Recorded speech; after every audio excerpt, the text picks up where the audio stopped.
Aktivitas menangkap ikan dengan cara mancing merupakan hal yang menyenangkan. Namun bagaimana jika dilakukan pada malam hari? Menyusuri sungai dari satu tempat ke tempat lain di wilayah Indramayu. Terkadang, tempat yang dituju dipercaya merupakan kawasan angker. Darta dikenal seorang laki-laki pemberani. Teman-temannya tak ada yang mengikuti jejaknya. Pekerjaannya menangkap ikan sudah digelutinya selama bertahun-tahun. Tapi bukan dengan cara menjala, mancing, dan sebagainya, melainkan dengan cara nyetrum yang dianggapnya lebih praktis dan memiliki hasil yang lumayan besar. Hampir tiap malam, Darta menyusuri aliran sungai yang mulai dangkal dan surut dengan kedalaman sebatas paha hingga pinggangnya itu. Adapun malam yang dihindari adalah malam Jumat, yang sekaligus malam saatnya istirahat. Bagi Darta, menangkap ikan pada malam hari lebih baik dibanding siang, karena saat itu ia rasa ikan-ikan tengah berkumpul, sehingga mudah dijerat dengan alat setrum yang diraciknya. Sebelum memulai aktivitas malam, siangnya Darta survei lokasi yang dituju. Dengan berkendara motor butut kesayangan, Darta datangi lokasi yang ada di Indramayu. Tak terhitung berapa lokasi yang dibanding malam-malam sebelumnya. Mungkin malam itu puncak keberuntungan yang dialami Darta. Lokasi yang dituju kali ini masih berada di desanya sendiri, Raja Singa, sekitar Sungai Cipanas yang berdekatan dengan anak sungai yang mengalir ke barat, atau orang menyebutnya Kalimati. Di situ ada beberapa petak sawah milik warga sekitar. Di samping lokasi, kini berdiri pom bensin sejak belasan tahun lalu. Lokasi ini hingga kini kerap didatangi Darta.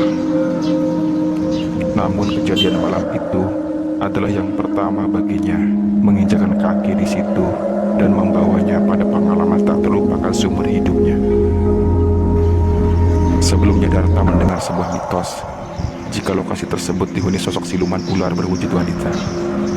Konon siluman ular itu dipercaya memiliki ukuran panjang yang tak terkira. Banyak masyarakat sekitar percaya jika kawasan di belakang pom bensin pernah dijadikan lokasi pembuangan gaman atau benda-benda keramat dari berbagai tempat.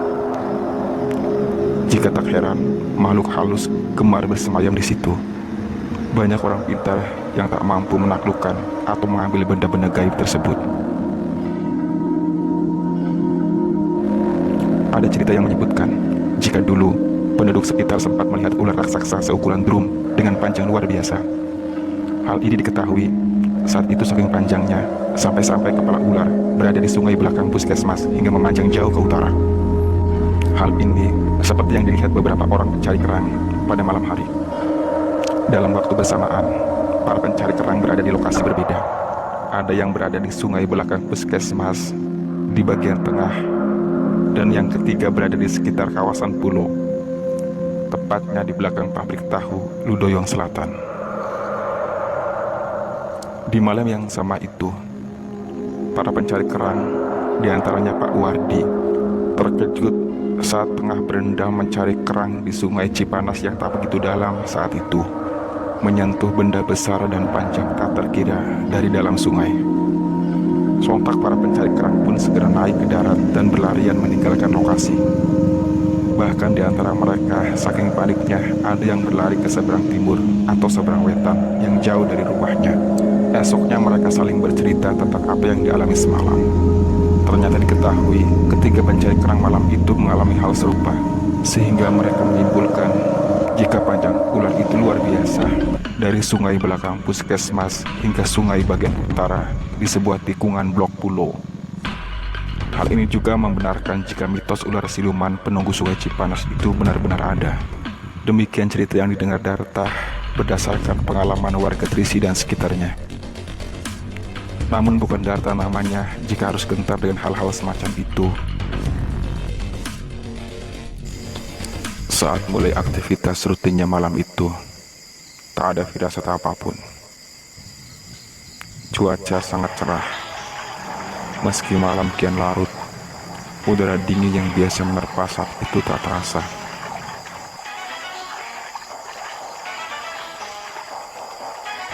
Namun tak berapa lama, hembusan angin cukup kuat sekitar pohon mangga dan jati di dekat perairan. Darta merasa heran dengan keadaan yang tak lazim. Yah, angin hanya berputar-putar di situ. Aneh memang, di luar pohon itu kondisi alam normal sejak semula. Tak mau ambil pusing, Darta fokus dengan pekerjaannya itu. Namun, sekitar 15 menit kemudian, samar namun pasti, terdengar tawa perempuan dari belakang. Suaranya lirih. Bahkan jika diperhatikan, suaranya mirip anak gadis beranjak remaja dengan nada seolah tengah bermain, tertawa dan bercanda dengan temannya. Saat itu, bulu kuduk Darta meremah sangat kuat.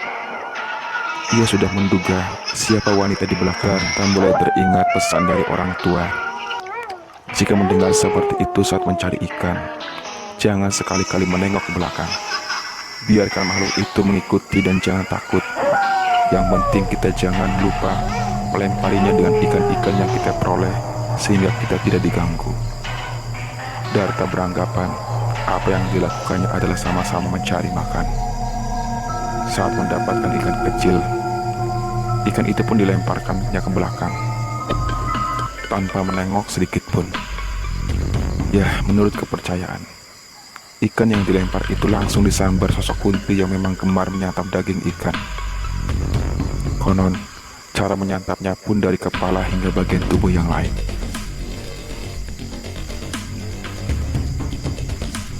Darta tetap fokus dengan aktivitas nyetrumnya.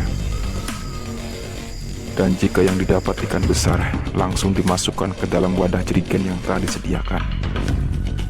Namun jika mendapat ikan kecil, maka dilemparkan ke belakang, lalu segera disambar sosok Kunti yang membuntutinya itu. Begitupun yang dilakukan selama berjam-jam berlangsung.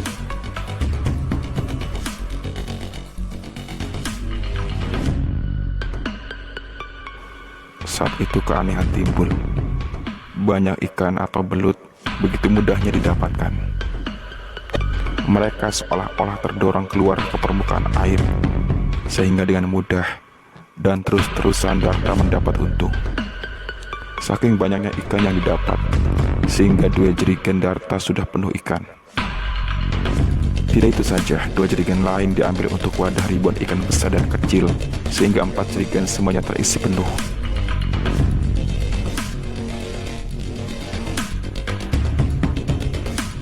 Mungkin benar ada kepercayaan, dan memang ini pula yang dipercaya Darta.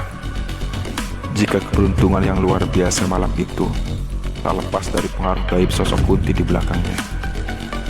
Beruntung, sejak tadi Darta tak begitu kepo atau menengok ke belakang. Jika ini dilakukan, konon makhluk itu akan pergi. Bahkan, buruan ikan yang dicarinya pun sirna seketika.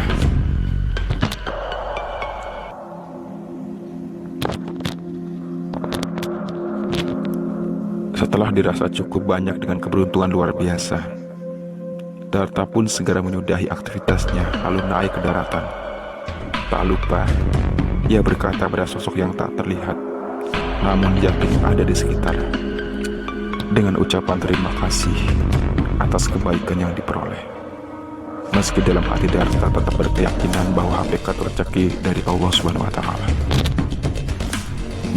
Esoknya, Darta menjual pada palen ikan langganannya. Hasilnya sungguh mengejutkan. Dari usaha semalaman itu, Darta memperoleh penghasilan dari penjualan sebesar 1.770.000-an. Sebuah nominal yang cukup fantastis, dan mungkin yang paling besar selama aktivitasnya mencari ikan malam hari. Namun berbeda pada malam-malam berikutnya. Meski memilih lokasi di sekitar POM, Darta hanya membawa perolehan hasil sekitar 8 kiloan saja. Jauh berbeda dengan pertama kali datang. Ya, namanya juga rezeki. Percaya atau tidak, pengalaman ini benar-benar nyata terjadi.